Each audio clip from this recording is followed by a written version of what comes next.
Mesdames, Messieurs, bonsoir. Merci de préférer la télévision nationale. Au sommaire de cette édition, renforcement de la sécurité maritime. 67 agents du secteur viennent de boucler une formation grâce à l'appui de la CEDEAO, de l'Union européenne et de la marine portugaise. Ceci pour améliorer la sûreté dans le golfe de Guinée. La fourniture d'eau potable aux populations, une volonté affichée du chef de l'État général Mamadi Doumbouya qui vient de doter Mandiana de forages pour améliorer la capacité de production de la SEG dans le cadre de la fourniture d'eau à la population. Culture, la ville de Kindia abrite les 72 heures de Kaniasoli, une danse traditionnelle de la ville des Agrumes en cours de célébration. La fête a mobilisé des visiteurs venus de tout le pays. C'est tout pour les titres. Une fois encore, bonsoir et bienvenue dans ce journal. Programme Simandou 2040, son Excellence Monsieur le Président de la République, le général Mamadi Doumbouya, a présidé samedi la cérémonie d'inauguration du centre de cardio-diagnostic de Kankan qui porte son nom. Ce centre cardio-diagnostic général Mamadi Doumbouya comprend plusieurs installations de pointe. Reportage Omar Bari. Dans le cadre de la refondation de l'État guinéen, conduite par son Excellence le général Mamadi Doumbouya, président de la République, le secteur de la santé connaît un véritable renouveau. Grâce à une volonté politique affirmée et à des investissements ciblés, des avancées majeures ont été enregistrées depuis le 5 septembre 2021. Il s'agit notamment du développement des infrastructures sanitaires, du rapprochement des services de soins des populations et de l'amélioration de l'accès à des soins de qualité pour tous, conformément au 5e pilier du programme Simandou 2040, santé et bien-être. L'initiative de construction d'hôpitaux régionaux ainsi que la mise en place de centres de diagnostic modernes dans les capitales régionales, telles que celui de Kankan, inauguré ce samedi 7 juin 2025, sous la haute présidence de son Excellence le général Mamadi Doumbouya, illustre parfaitement cette dynamique de transformation en profondeur du secteur de la santé. C'est féliciter le ministre du Travail et de la Fonction publique, Faya François Bourouno. Ce centre de Kankan est le premier d'un réseau national de centres similaires qui verront prochainement le jour à Kinya, à Zérékoré et à Labi.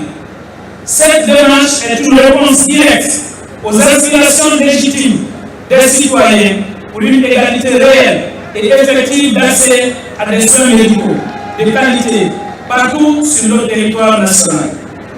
Notre responsabilité commune désormais est claire, Monsieur le Président.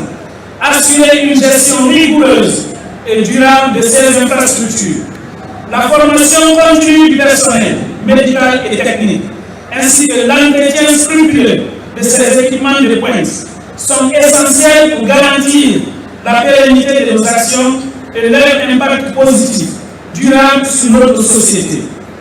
Je terminerai en rendant un hommage appuyé au président de la République, chef de l'État, le général Mamadi Doumbouya, pour sa vision audacieuse, et à monsieur le Premier ministre, chef du gouvernement, pour sa coordination stratégique de l'action gouvernementale.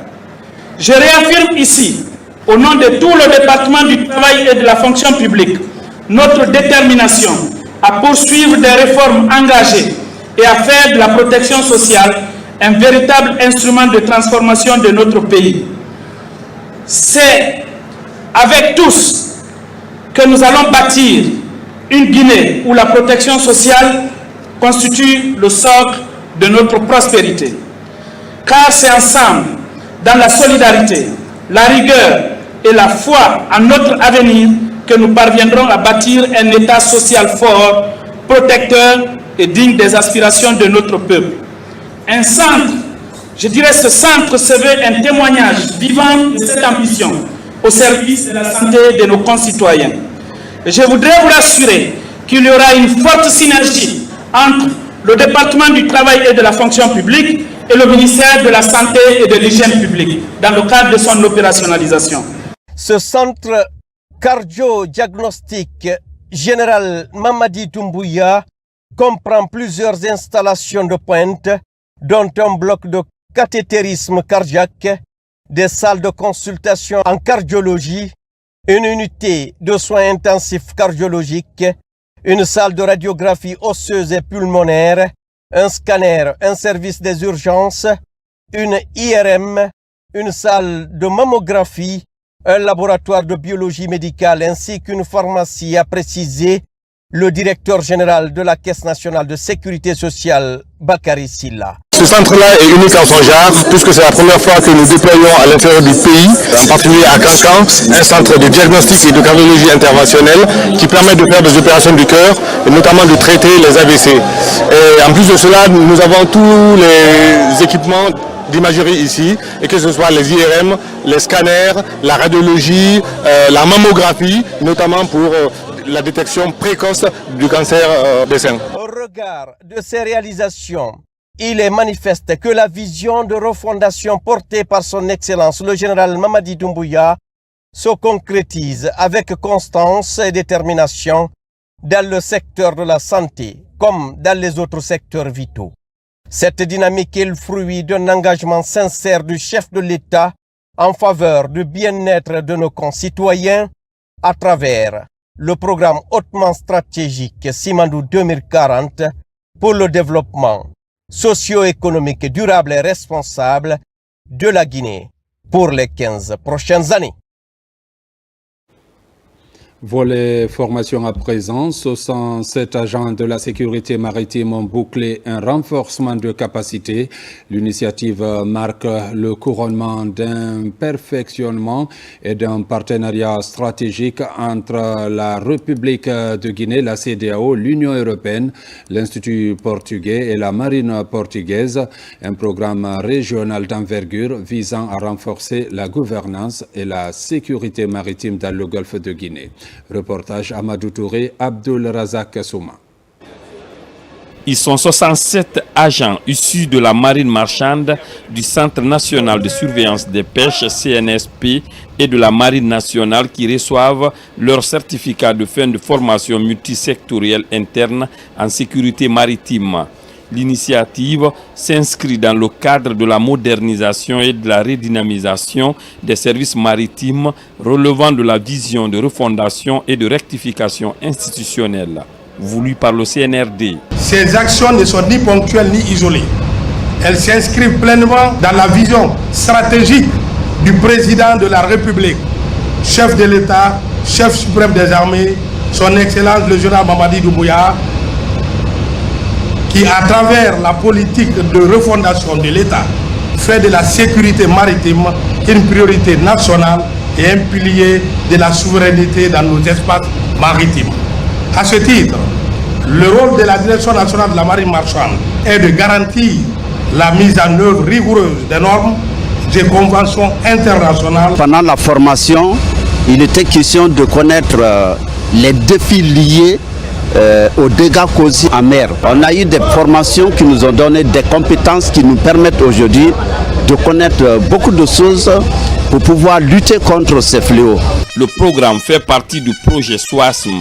Les modules enseignés ont porté sur plusieurs thématiques dont la lutte contre la pollution et la pêche illicite, non déclarée et non réglementée, les techniques VBS et la criminalité maritime. Dans le cadre de l'accord qui lie le gouvernement de la République de Guinée à l'Institut Camoès IP, il est prévu la remise de 2 vedettes de surveillance semi-hôtelière à la Guinée à la fin du projet. Selon les autorités des services concernés, cette démarche vise à contribuer à la mise en œuvre de la stratégie maritime de la communauté économique des États de l'Afrique de l'Ouest CEDEAO et le renforcement de la sécurité et la sûreté maritime dans le golfe de Guinée. Et puis, cette autre session qui porte sur les données et financement des déplacements liés aux catastrophes. La rencontre se tient à Genève. Les pays participants partagent leur expérience et leurs recommandations sur la manière dont les mécanismes des données et de financement peuvent être établis. La Guinée, présente à la 8e plateforme mondiale, trouve en cette rencontre une réelle opportunité à saisir. Le point avec Safiatou Kondé, envoyé spécial. Partout dans le monde, les communautés autochtones vivent en première ligne des changements climatiques et des catastrophes. Leur perspective unique offre des clés essentielles pour renforcer la résilience face à ces défis. Et lorsque ces communautés sont contraintes de se déplacer dans le contexte d'une catastrophe, cela met non seulement en évidence la gravité des impacts immédiats, mais déclenche également une cascade de conséquences socio-économiques et environnementales à long terme. Depuis notre dernière rencontre, peu de pays ont été épargnés par les catastrophes. J'en ai moi-même fait l'expérience l'an dernier dans ma région natale au sud des Alpes suisses, la Suisse italienne, frappée par des pluies torrentielles et des coulées de boue qui ont emporté une dizaine de vies. À cette session, données et financement pour les déplacements liés aux catastrophes en tant que pertes et dommages, la Guinée est présente. Elle échange avec les partenaires sur les options de meilleures données et le financement des déplacements en tant que pertes et dommages. Cette session aide à soutenir les efforts des gouvernements et des parties prenantes pour accélérer la mise en œuvre du cadre de Sendai d'ici 2030. Il y a des enjeux majeurs que la Guinée a et que ces enjeux devaient être aussi présentés au niveau mondial pour trouver des solutions. Et ces enjeux sont entre autres, par exemple, des écosystèmes. Le pays est aujourd'hui pratiquement afflué par des miniers. Et vous savez que le méga projet Simandou, c'est en Guinée aujourd'hui, et tout le développement aussi est aligné sur ce méga projet. Et ce méga projet aussi ne peut pas laisser passer sans les impacts. Il y a des impacts technologiques, des risques aussi qui peuvent être liés à la réalisation de ce projet. Donc nous sommes là pour apprendre, pour échanger aussi des expériences et avoir des partenaires qui pourraient intervenir dans le cadre de mitigation de certains impacts. Cette séance mettra en évidence le rôle essentiel de l'alerte précoce dans la gestion des pertes et des dommages. Les participants ont discuté de la manière dont les politiques et les mécanismes de financement peuvent mieux tirer parti des actions anticipées pour éviter, minimiser et gérer les pertes et les dommages, y compris les déplacements liés aux catastrophes.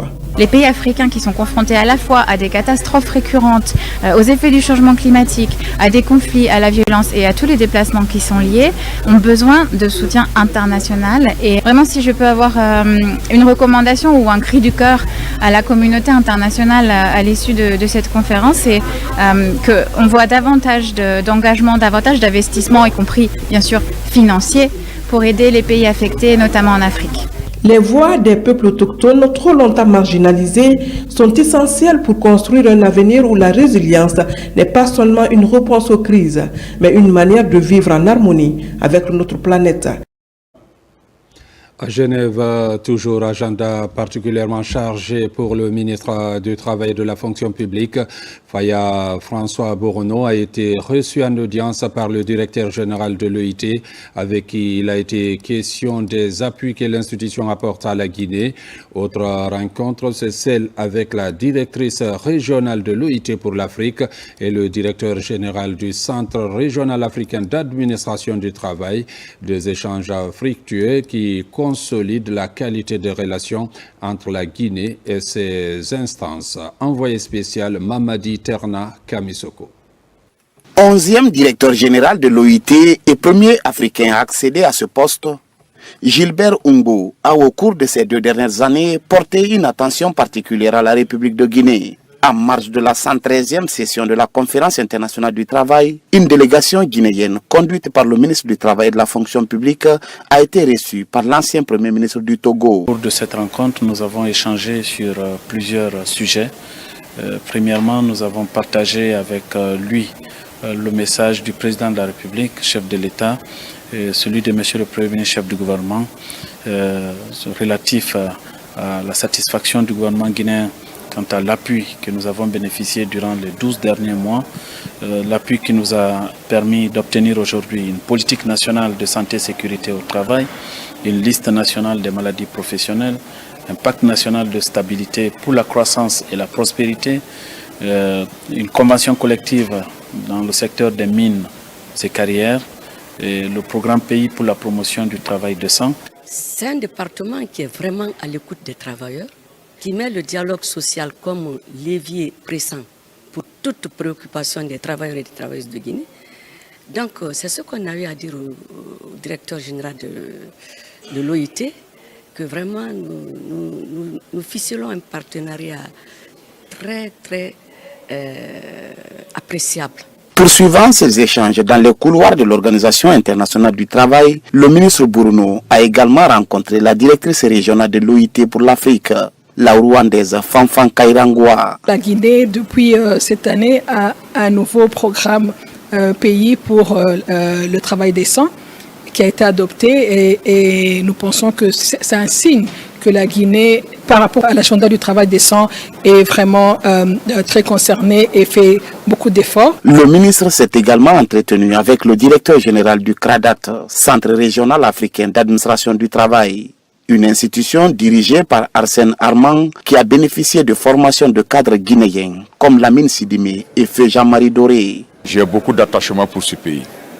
Et pour moi, l'audience avec M. le ministre, je ressens ça comme un défi parce que nous avons échangé sur les fonctions à pouvoir au niveau du CRADAT. Le ministre m'a rassuré et j'espère que la Guinée répondra présente. Ces différentes rencontres bilatérales témoignent de la volonté manifeste de la Guinée de redynamiser son environnement professionnel et de promouvoir une répartition équitable des richesses nationales. Dans l'actualité encore, pour faire face à la pénurie d'eau potable en milieu rural, le gouvernement guinéen, à travers le ministère de l'Administration du territoire et de la décentralisation, vient d'acheter 2 ateliers de forage de grande capacité dotés d'accessoires pour mettre à la disposition du Service national d'aménagement des points d'eau SNAP. Ces machines vont pallier au déficit d'addiction d'eau potable dans les collectivités. Reportage Amadou Touré, Seydou Bassila.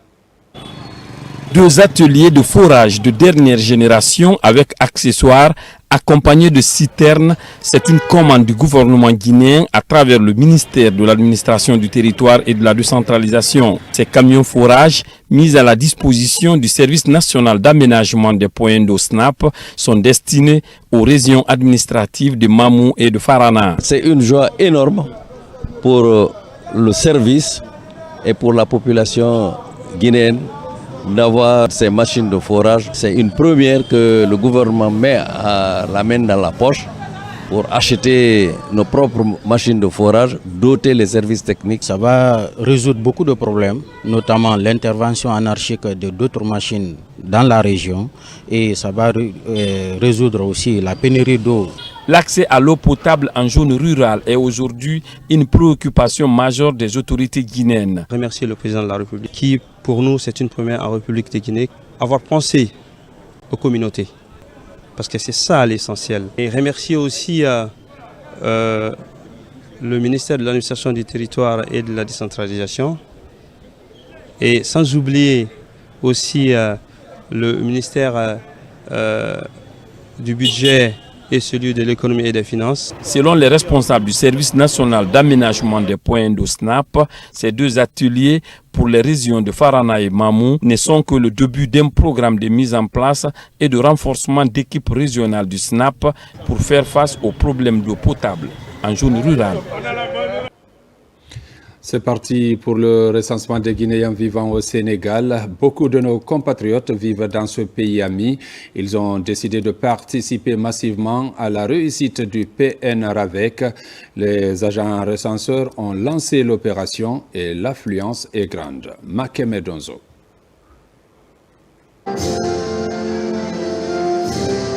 La CEDEAO a 50 ans. Un parcours de vie et d'activité célébré en différé en République de Guinée. Créé le 28 mai 1975 pour rapprocher davantage les pays membres, l'organisation sous-régionale connaît des hauts et des bas, dans l'atteinte de cette mission. Mais il y a des acquis, notamment la libre circulation des personnes et des biens, afin de faciliter la mobilité. Cette institution a aujourd'hui pour défi d'être le reflet des aspirations profondes de plus de 400 millions de citoyens ouest-africains. Pour les 50 années à venir, notre ambition doit être plus grande encore. Il nous faut repenser nos stratégies. Nous devons réaffirmer notre volonté de bâtir une CEDEAO des peuples où la paix, la prospérité et la justice deviendront des réalités vécues et non des simples idéaux comme le souligne la vision 25 ans. Depuis les premières heures de la création de la CEDEAO, la Guinée s'est toujours engagée pour sa bonne marche. Elle accorde surtout la priorité à l'instauration de la paix durable et d'une justice sous-régionale.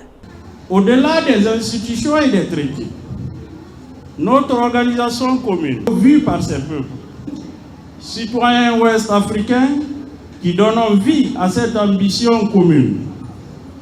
En cette journée symbolique, je vous invite à raviver notre engagement pour une intégration plus effective, plus inclusive et plus durable. Nous devons continuer à croire en la force de notre unité, monsieur le représentant. Ce n'est qu'ensemble que nous pouvons relever les défis de développement, du changement climatique, de la sécurité et de la jeunesse. Après 5 décennies, la CEDEAO se voit dans un tournant décisif. Réaffirmer ses principes fondamentaux d'intégration et de solidarité pour surmonter les défis actuels. Cette soirée est non seulement culturelle et gastronomique, mais aussi un moment de réflexion sur le chemin qui reste à parcourir. Comme vous venez de le constater, c'était plutôt la célébration des 50 ans de la CEDEAO à travers une rencontre culturelle et gastronomique qui a permis de réfléchir sur l'avenir de cette institution et qui a réuni les représentants des différents pays membres.